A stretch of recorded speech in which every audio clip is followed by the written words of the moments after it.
right, everyone, here we are at the end, basically. And so in our example, we were working on getting our health mutation to that 255 mark. And so again, whether you did it like +2 with the mutator, whatever you were doing with that. So again, here was our original group.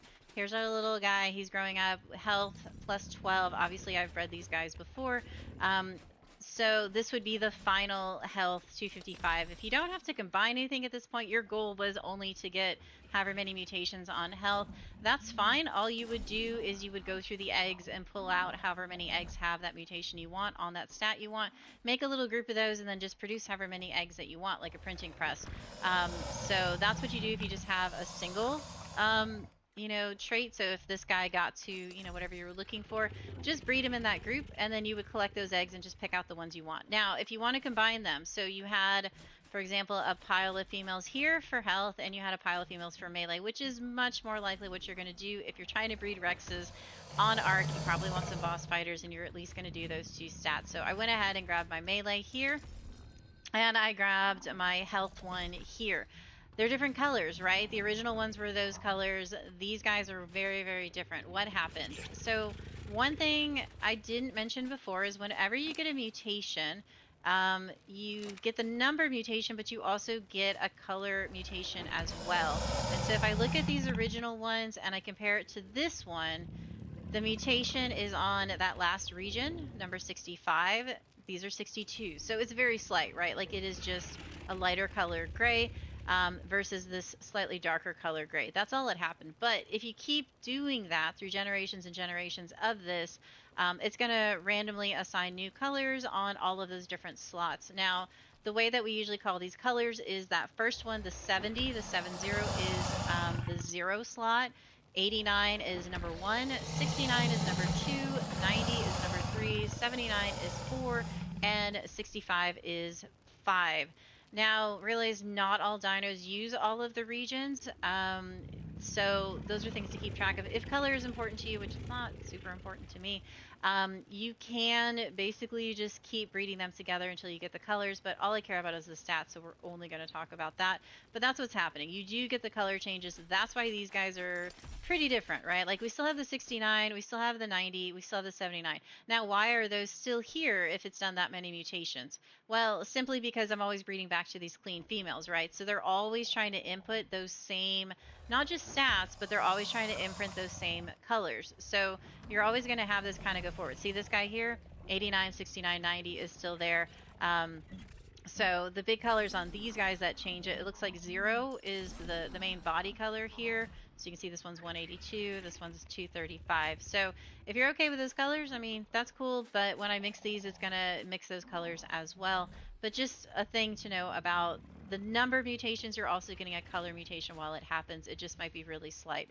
So now what I would do if I wanted to mix these two, ideally what I would do is I would hopefully have, say, maybe like 5 of these health ones, and then I would use 1 of the melees. That increases the odds that I'm going to get this one plus this one, because I can't mutate them anymore. I can't use a mutator, so I'm back to good old just regular breeding. And so the odds that I hit this on this attempt is very low. I'll go ahead and breed them so we can see what we get, but you're going to probably want to keep back more of one or the other. It does not really matter. And basically make a group of, let's say this stat is females, this one's the male, or the other way. It doesn't matter. Because again, your goal is you want these two to end up on the same one. Now, if you're using the propagators, it automatically detects these mutations and it will pile them on there. That's why you can do dirty breeding. So on my particular server, we would never do this here at this end point. If you're doing it for boss fights, you're probably just going to do like maybe +20, maybe +50, and then combine them. But again, if you have a propagator, you wouldn't do it this way. But, in the dark ages where we only have a mutator, and if you're on official, this is what you have to do, is basically just sit here, let these guys keep breeding, and then just kind of see the eggs that come out. Keep throwing them in the incubators and checking them, which I'll talk about more when I do a series on the CS items, because a lot of the CS items are going to overlap with vanilla stuff. So we're going to wait for this egg. What are we at breeding wise? 50%.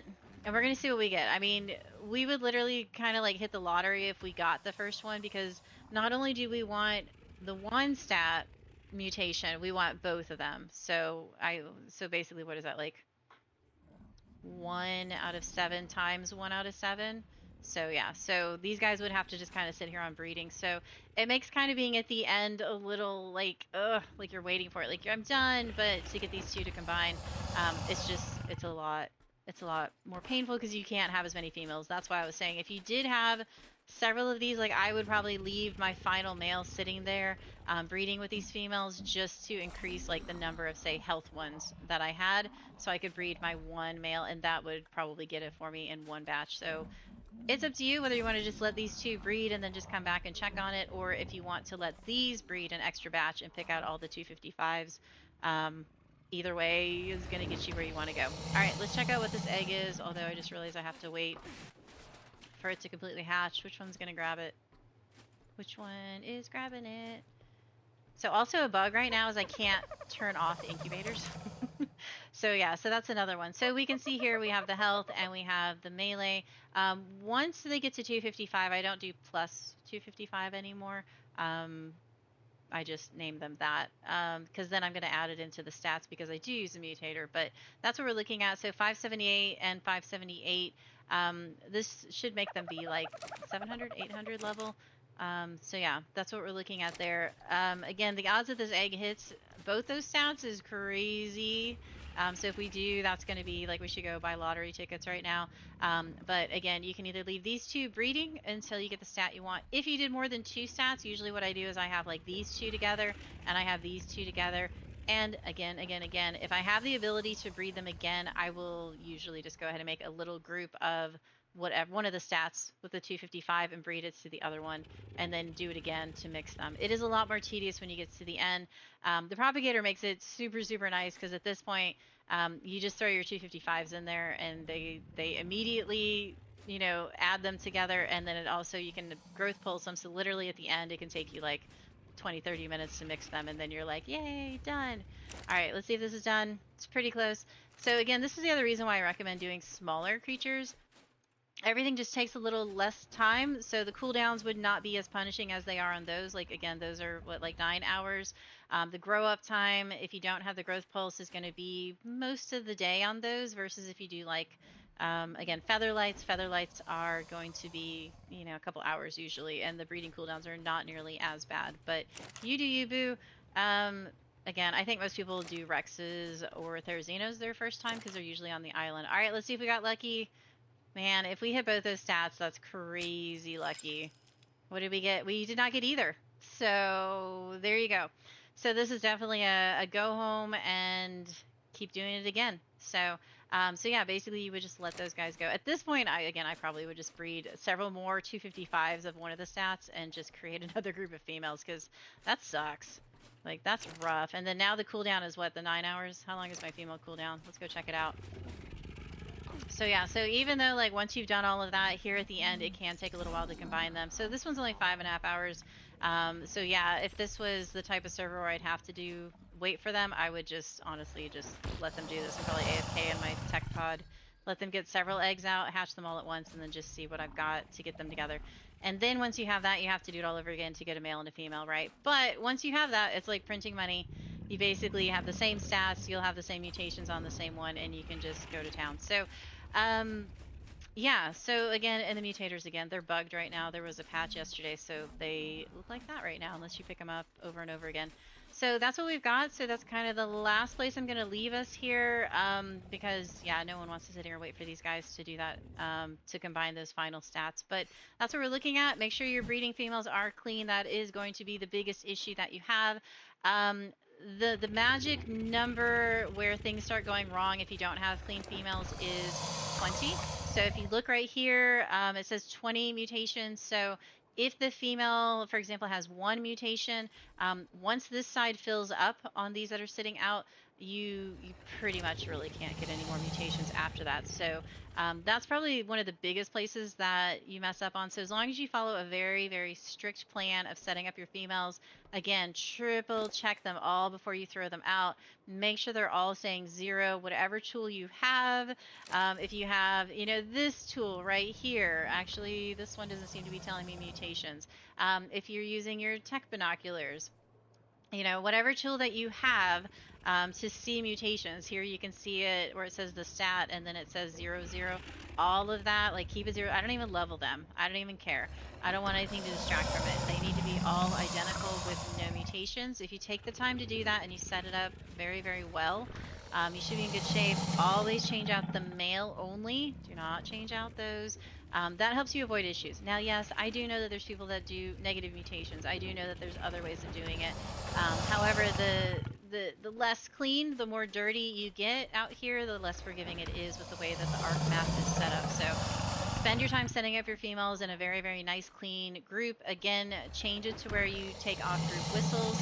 Right here, you can change off ally looking and make sure that they're on passive. So that way, if someone in your tribe J whistles, these guys will not move because that'll make you super sad because you cannot get, especially these big ones, back in a group. Now, things like featherlights, the other reason I say to do small ones is you're going to forget to do that. If you do, you can just throw them out and it usually works out just fine. But these big guys, nah, it's not going to work. So again, as long as you follow that pattern, you keep everything super clean, it should be good. And then also just be prepared that you're going to mess up your first time a lot. So yeah, so hopefully you get to this point and then you can wait for them to combine and then you should be in good shape. Now, mutation, if you do the mutator right now, it's not going to like help them put the mutations on there better. This is literally, you're just going to have to wait, kind of like you did at the beginning when you were putting all your stats on the one pair. You're just going to have to wait for them to be on the same side. So again, Propagator ignores those rules, and so if you want to see that, you can watch the Propagator video, but this one is just kind of the broken down version of how to do clean breeding, and then instead of having your group here, you're going to store them in boxes and throw them in the Propagator. But the Propagator, again, if you mess up a couple females, it'll just kind of fake it for you. The way that I've described here is you're not using the Propagator, you only have mutators and or are unofficial. Again, your numbers on official are going to be different. They usually have crazy huge amounts because if you miss a mutation in a group, instead of waiting 9 hours, they're just going to go to the next group. So you'll see crazy huge ones. But I don't know what the tame limit is on there, but I feel like it's a lot higher than we have on most of these unofficial ones. So, all right, that's where we are. That's where I'm going to call it for the breeding. As far as that goes, I think what I'm going to do next, as far as any kind of breeding things, is I'm going to talk about the CS structures and I'll talk about the incubator, I'll talk about other stuff, and you can kind of see what setup works best for you. Part of it depends on where the patches are right now and what is actually working, what isn't. And so the setup that I have right now pretty much works all the time because right now things aren't sending things to other things. And so I know Cyber's working on it, but I'll do a video on how those things should work. Just realize just kind of like these mutators being kind of bugged right now, different things are happening as they do patches. So all right, guys, that's what I have for today. I hope y'all have a good day, good night, good whatever. Like and subscribe, and I'll see you guys next time. Bye, everyone.